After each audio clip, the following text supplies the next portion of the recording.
Ruthless Compassion is a podcast that shows you how to become fiercely kind. I'm the host, Dr. Marcia Sirota, and in each episode, I get into it with experts and regular folks about the things that get in the way of what we want. Things like addiction and mental health, isolation and loneliness, difficult family and work relationships, and the importance of self-care. I want to help you overcome the obstacles to living your best life, and I want to inspire you to become a powerful kindness warrior. As the CEO of a successful medical case management practice for 23 years, Deb Crowe recognized a growing need for further supports to professionals and families who required ongoing stress management. Leading with a new vision, Deb Crowe evolved into a work-life balance specialist who has created a model for revitalization, stress management, and leadership success. She provides coaching to individuals, couples, and companies, and her goal is to educate people and employers about the importance of work-life balance. Welcome, Deb Crowe. Welcome, Deb Crowe, to the Ruthless Compassion Show. Thank you very much, Dr. Sirota. It's great to be here. You can call me Marcia. Okay. So I just wanted you to share with our listeners what exactly you do. I said it in your bio, but it's always nice to hear it from the person themselves. Well, I guess my title is a work-life balance expert, and what I essentially do is I do individual and group coaching, but I also work with small, medium, and large businesses, and I'm kind of a go-between, if you will, for their HR folks and employees who may be off on a short-term or long-term disability claim. And what kind of things would make them go off on that kind of a claim? I think the largest population that I see is stress-related. So variables off of that is usually fatigue, sleep deprivation, high blood pressure, type 2 diabetes, all those elements that seem to equate from, I would say, a long-going or long-standing sustained stress at their workplace. Okay. And what kind of things happened in your life that got you to this place today doing this kind of work? Well, I worked as a medical case manager for 23 years, and I absolutely loved being a medical case manager. I worked within the auto insurance industry. I worked with WSIB. I worked with a lot of private employers. And I think the big reality for me is when I do live speaking is I talk to people about being on the cliff of stress, and I've given that location a name. I call it beyond.com. And I realized that the passion for the job that I had created and the business that I created from nothing had landed up being succumbed by a system full of guidelines and regulations and constant legislative changes. And I lost the passion. So for the last 2 years of being a case manager, I was testifying in court as an expert witness, and I realized what I was really missing was the direct patient care. So I needed to take a step back myself and hired a business coach because I was just finding the work to be too stressful and like I said, doing more of the logistical work, testifying in court and not getting to the root of my patients' claims to help them get back to work or back to life or sometimes just back to a little bit of autonomy. So I realized it was time for a shift and had to look at all the skills, transferable skills that I had, and I realized that really an element of case management is helping people with work-life balance. And sometimes when you work with people who have a claim, you're also working with their family. So it just seemed like a win-win and a nice transition. And the funny part is I'm still working with a lot of colleagues that I worked with when I was in a case management position, just in a different capacity now. That's very interesting. What kinds of people do you see now doing this kind of work? I see a lot of coaches doing this work. I see a lot of psychologists, psychotherapists, a lot of health practitioners in general, because I think we all have an element of work-life balance in our life, and it comes down to you either have it and you're sustaining it, or you don't have it and you're looking for strategies to implement it into your life.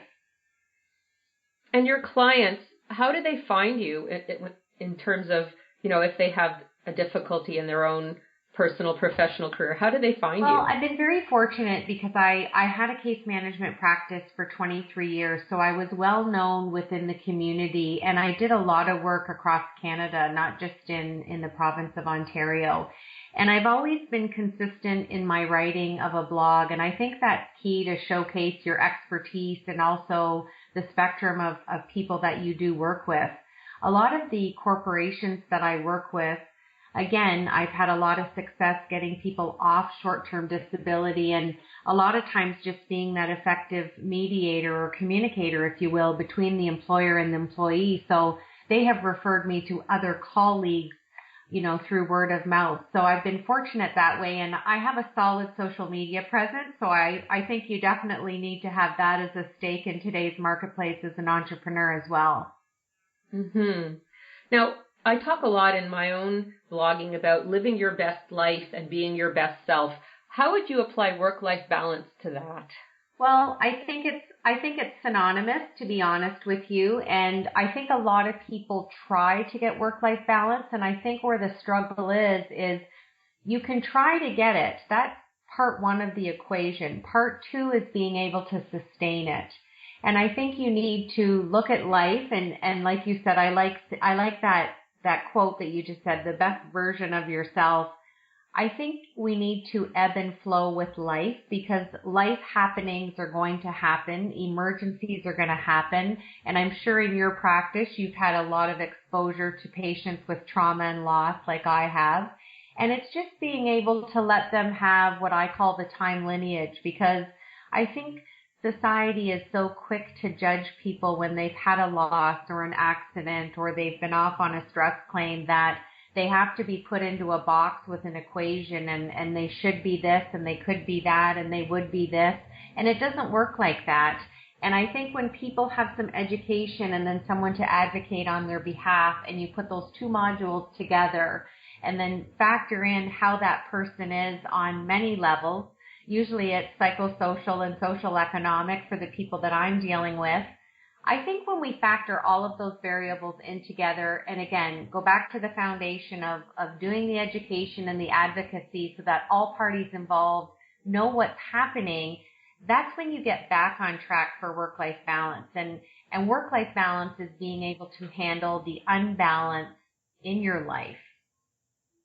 Could you give like a couple of tips for what would be a good work-life balance?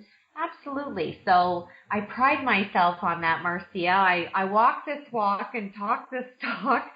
So I'm happily married. I've been married for 23 years. I have two young daughters, 19 and 21. And I think the foundation of work-life balance is being happy and not trying to be so scheduled for the 24 hours that you're gifted every day. I think that if you're able to enjoy your family and implement some care for yourself, some quiet time, some self-care every day, and having, time with your spouse or your partner, but also having time for extended family, friendships, and every day doesn't have to be a mirror of the day before. Again, it's going back to that ebbing and that flowing. A lot of single men and women say, how do I fit it all in? And it's also about priorities, because I find the millennials really have a good handle on work-life balance. They know what kind of job they want. They're getting those jobs when they're done school. They're dating, or they may be married, but they put priority back into their family, their extended family, their friendships. But it's all balanced with their ambitions. And I'm really intrigued with that mid-20 to late 20, even early 30s generation right now, because I think they're making the baby boomers and the Gen Xers look at them and say, how are you doing that? And because they're doing it so eloquently. That's very interesting. So for you, I think what you said about letting it ebb and flow is a very interesting point. How do you get your clients to do that? Well, if we're talking about an employer, it's about meeting with the employer and the employee separately, because I find if there's an initial meeting when I'm doing an assessment together, there's usually a little bit of stress. There's certainly some underlying animosity going on there. and I don't want any judgment or perception. So I meet with them separately so I can get both sides of the story, if you will, because my role is really that of a mediator. And a lot of times when I'm able to frame how the employee feels to the employer and maybe help them execute a little bit of benevolence and see it through their eyes, a good example would be I get a lot of middle managers who are just overworked and have no time outside of work and no disconnection from the technology because of their level of responsibility. So a lot of times we implement a simple strategy of letting that manager work at home one day a week with a full disconnect. And what I have seen happen over the past 5 years has been phenomenal. We have a happier manager. We have a manager who's at home for that one day out of the week. Their productivity has gone through the roof. The employee has been so happy that they've gone back to the employer after, we usually do a 4 to 6 week trial run. The retention has gone up for the employers to retain that employee because they're doing such a great job. But just their level of happiness, just in as early as 2 weeks, coming back to me saying, I can't believe what I got done today, Deb. I feel so relaxed that I didn't have the phone calls, the emails, the interruptions. So sometimes it's just being that mediator and that effective communicator between the employer and the employee and helping them really see each other's perspective. And a lot of times, once the employer offers some benevolence, it usually changes the behavior of the employee, which is quite an interesting dynamic to watch unfold. For group coaching, again, it's a little bit more difficult for group coaching because I'm more of a facilitator. But if I'm doing individual coaching, I have a tool that I have people track for 3 weeks. And it's quite an aha moment for them, Marcia, because then they're accountable to see where they're spending time, but more importantly, the areas of their life where they're not spending time. And that's usually quite emotional once they've tracked it for a 3-week period. So then I'm able to really hone in and help them with those different areas that are lacking. And it's usually exercise, spiritual, and self-care are the areas that people give no time to. Which are basically all self-care. Exactly. That's so amazing. I was thinking that when you were talking about this example of the employer and the middle manager, how your solution was very humane and common sense.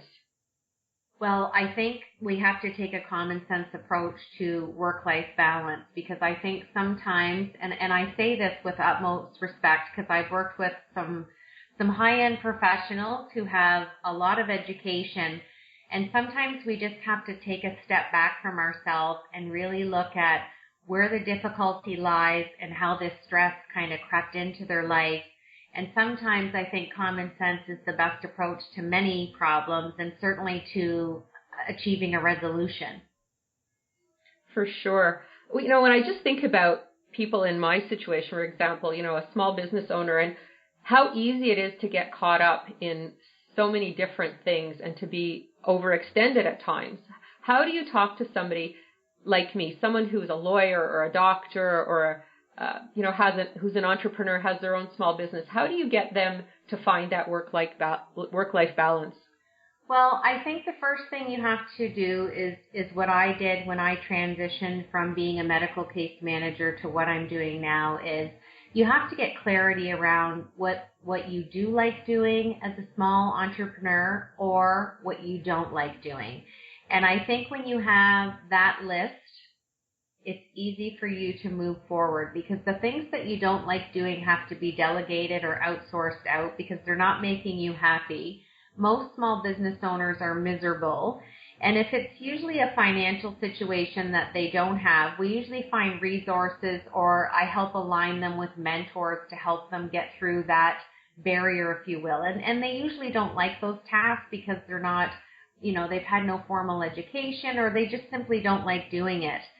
Again, you have to track your time. And I find when I do this exercise, and I've done it for large groups, it always works. And even one-on-one with a small business owner, when we're able to track your time and look at all the different elements of work-life balance, it comes down to numbers, and you can see where you're spending your time, where you're not spending your time. But I think the biggest message that I would like to give to you and your listeners is it's okay to say no. We are not meant to be all things to all people, and I think as we age, we get more clarity around that.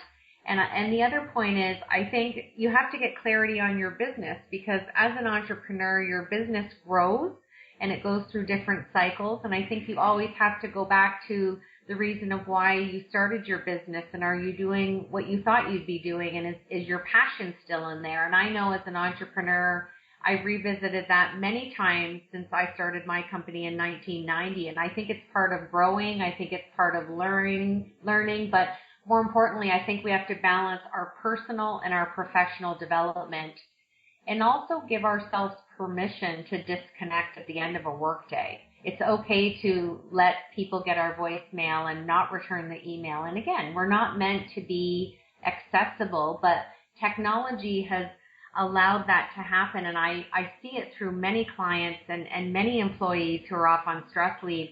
They feel compelled to answer that text or that email or that phone call, and are so worried about the ramifications if they don't, especially in a management position.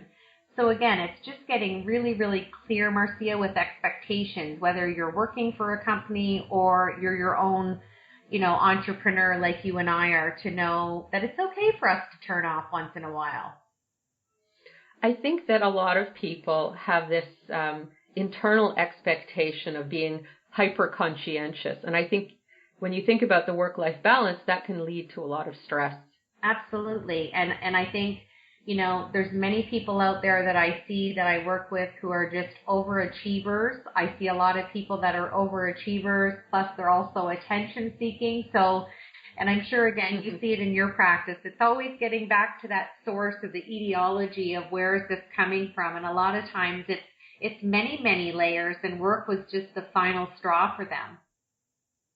For sure.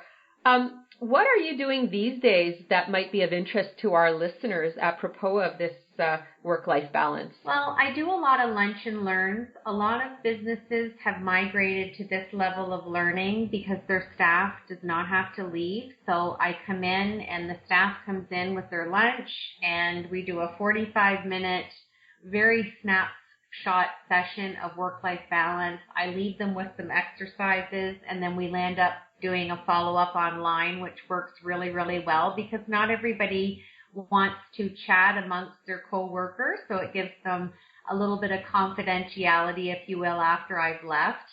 I do a lot of speaking. This year I'm speaking in Toronto at the CanFit Pro Fitness Conference in August, and I'm quite thrilled because the fitness industry has realized, as you and I are talking, that small business owners, especially gym owners, they're not always great at walking their walk and talking their talk. So I'm doing a work-life balance, a 90-minute session for the entrepreneurs who own fitness businesses and gyms. And then I'm doing a second one for all the personal trainers. So I'm getting prepared for that. And again, I'm working with a lot of companies. I do a lot of repetitive work for a certain regime of companies. And I'm still doing some insurance and medical legal consulting and work as well. So you sound pretty busy. You must have you have to be conscientious for your own work-life balance. And I am. I certainly am. And people have to wait, but that's okay. But my blog is a very active vehicle for me, and I do a lot of coaching over Skype, which again saves on travel time. And it's just rewarding because I have clients all over the world, and I co-authored 2 books last year. And they have also opened up many, many doors, so I'm hoping to do more speaking in the future. But for right now, I'm maintaining my own balance in Ontario and helping people as I can. But it's definitely rewarding, and as I'm sure you see in your practice, when people are able to recognize where the dis-ease is in their life with their work-life balance, and you're able to give them some really good compensatory strategies and get them back on track and see them achieve that and be happy again, it's beyond rewarding. I haven't figured out what the word is yet, but it makes me just really proud of the work that I'm doing. I can imagine.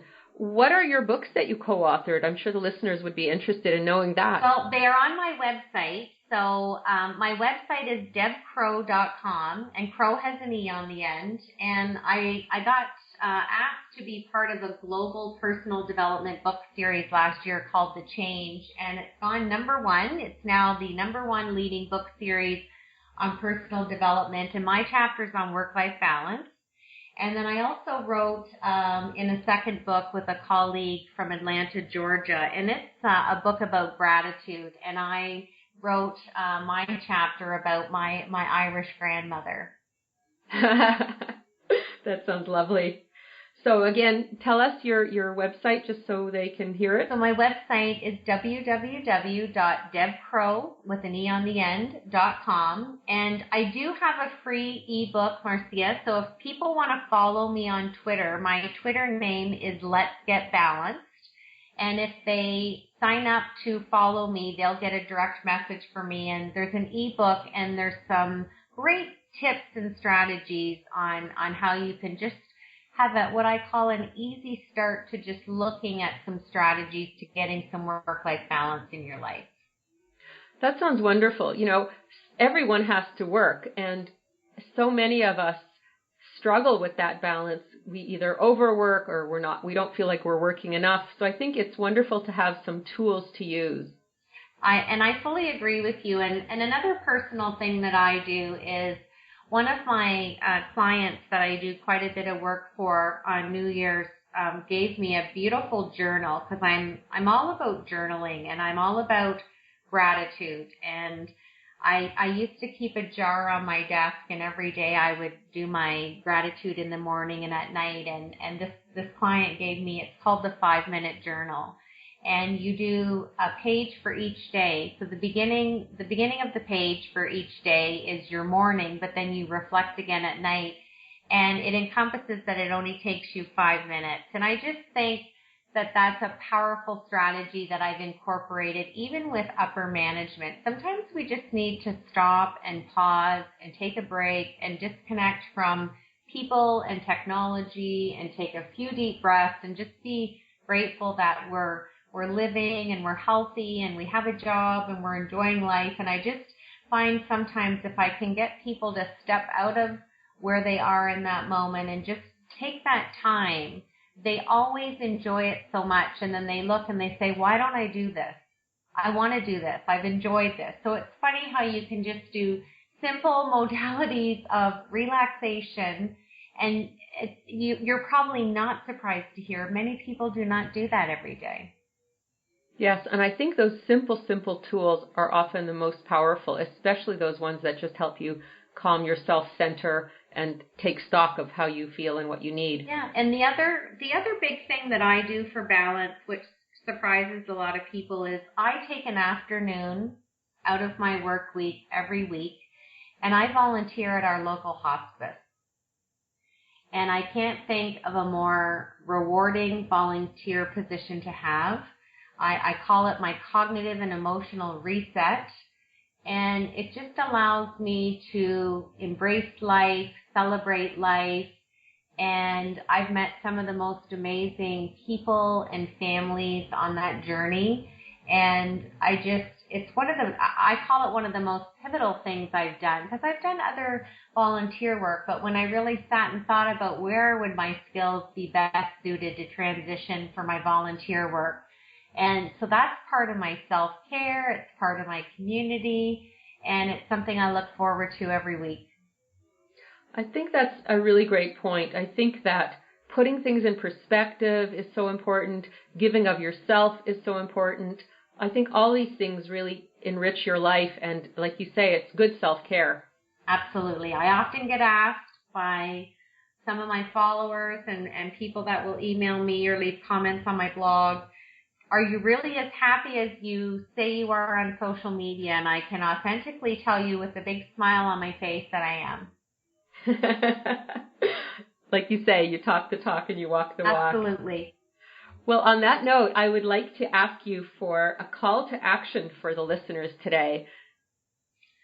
Well, I was thinking about that when you first asked me a week ago and even before the call. And I don't know specifically what call to action to leave to your listeners. I think the easiest one and the most common sense one is I want them to really be authentic to themselves and start coming up with a daily affirmation that they can start their day with.